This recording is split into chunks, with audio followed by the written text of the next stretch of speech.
Cette semaine, on met le nez dans la tambouille parlementaire. Mais qu'est-ce que c'est que cette matière? C'est de la merde. Non, c'est clou. Alors, par où commencer?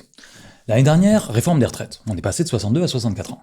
La gauche s'est battue contre. C'est une réforme brutale, profondément injuste. Et de redire que cette loi est injuste et inutile. Le Rassemblement national s'est battu un peu contre. Est-ce que vous abrogez la réforme des retraites? Mais nous verrons. Économiquement, moi, je suis raisonnable. Et patatras, l'autre jour, le Rassemblement national a déposé une proposition de loi pour abroger la réforme des retraites et revenir à 62 ans. Et là, c'est la foire d'empoigne.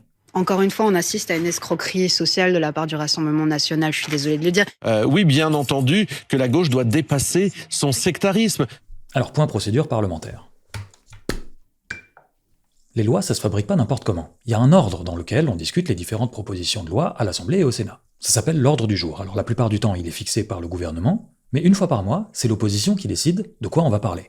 C'est ce qu'on appelle une niche parlementaire. Et le 31 octobre, c'est la niche du RN. Et ils ont choisi de faire voter l'Assemblée sur l'abrogation de la réforme des retraites. Alors évidemment, à gauche, ils sont verts.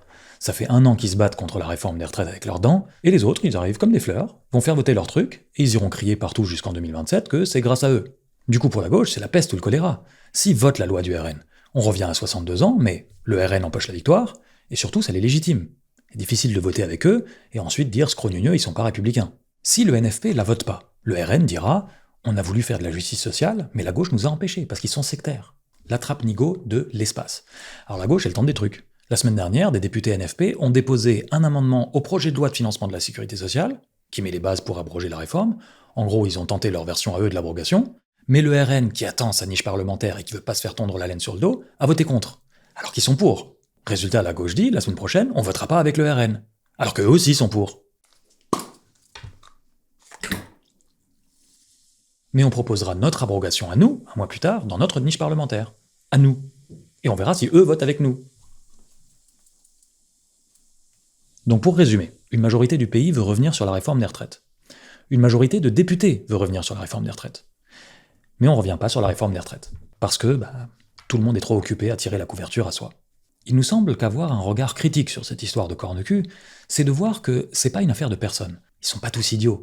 C'est une affaire de structure. Les institutions, c'est-à-dire les règles du jeu, telles qu'elles sont écrites, créent ce genre de comportement idiot.